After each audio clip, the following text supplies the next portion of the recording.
Barnabas dan Saulus diutus memberitakan Injil. Kisah Para Rasul 12 ayat 24 sampai 13 ayat 12. Ayat hafalan, saudara-saudara, berdoalah untuk kami supaya firman Tuhan beroleh kemajuan. 2 Tesalonika 3 ayat 1. Anak-anak, pernahkah kamu melakukan perjalanan jauh? Kamu bisa melakukan dengan menggunakan bis atau kendaraan lainnya. Paulus dan Barnabas diutus dalam sebuah perjalanan khusus.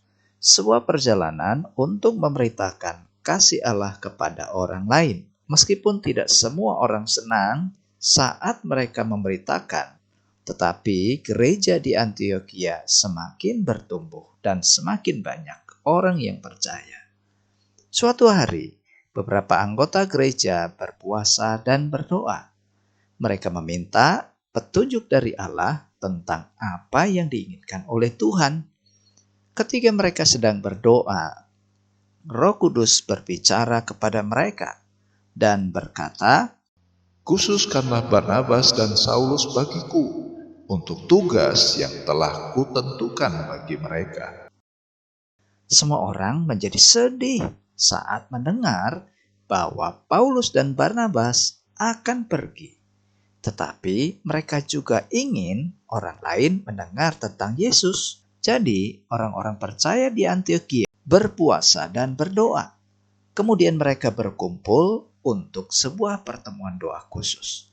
Para pemimpin gereja meletakkan tangan mereka ke atas Paulus dan Barnabas, lalu mendoakan mereka. Kemudian mereka mengutus dalam sebuah perjalanan.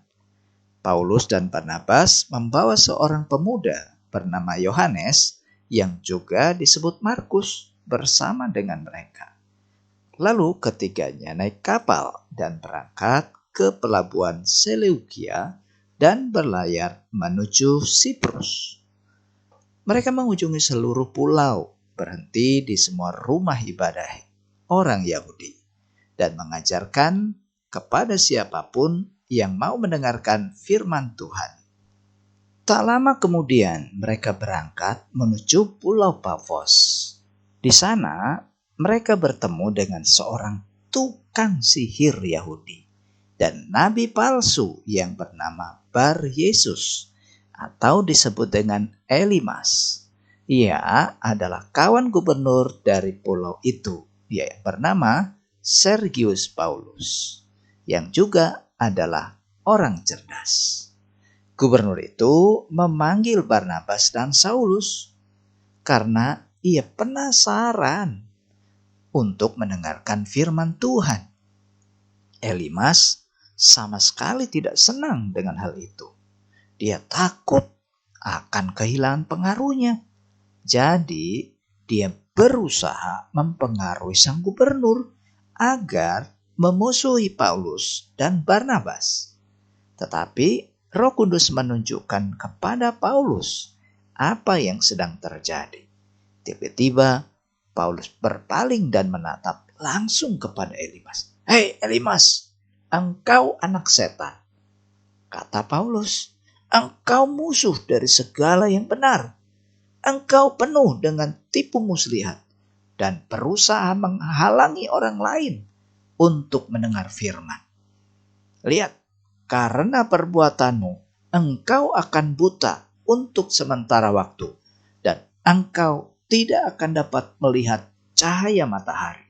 Wah, seketika itu juga Elimas merasakan kabut hitam yang menyelimuti matanya. Ia mencoba mengedipkan matanya, menggosok-gosok, berusaha mengusir kegelapan itu.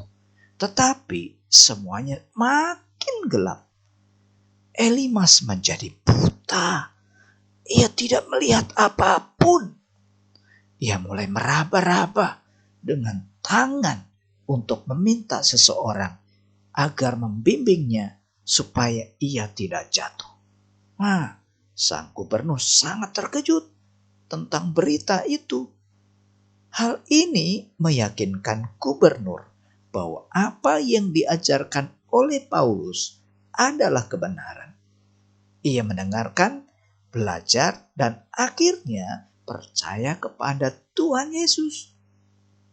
Paulus dan Barnabas serta Yohanes yang disebut Markus tadi akhirnya melanjutkan perjalanan mereka ke tempat-tempat lain.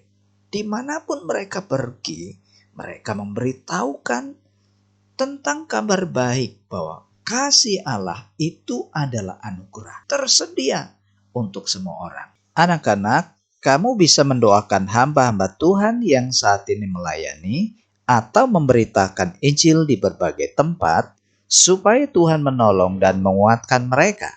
Mereka membutuhkan dukungan dan doamu. Seperti yang dikatakan dalam ayat hafalan tadi, saudara-saudara berdoalah untuk kami supaya firman Tuhan beroleh kemajuan. Demikianlah firman Tuhan hari ini. Tuhan Yesus memberkati.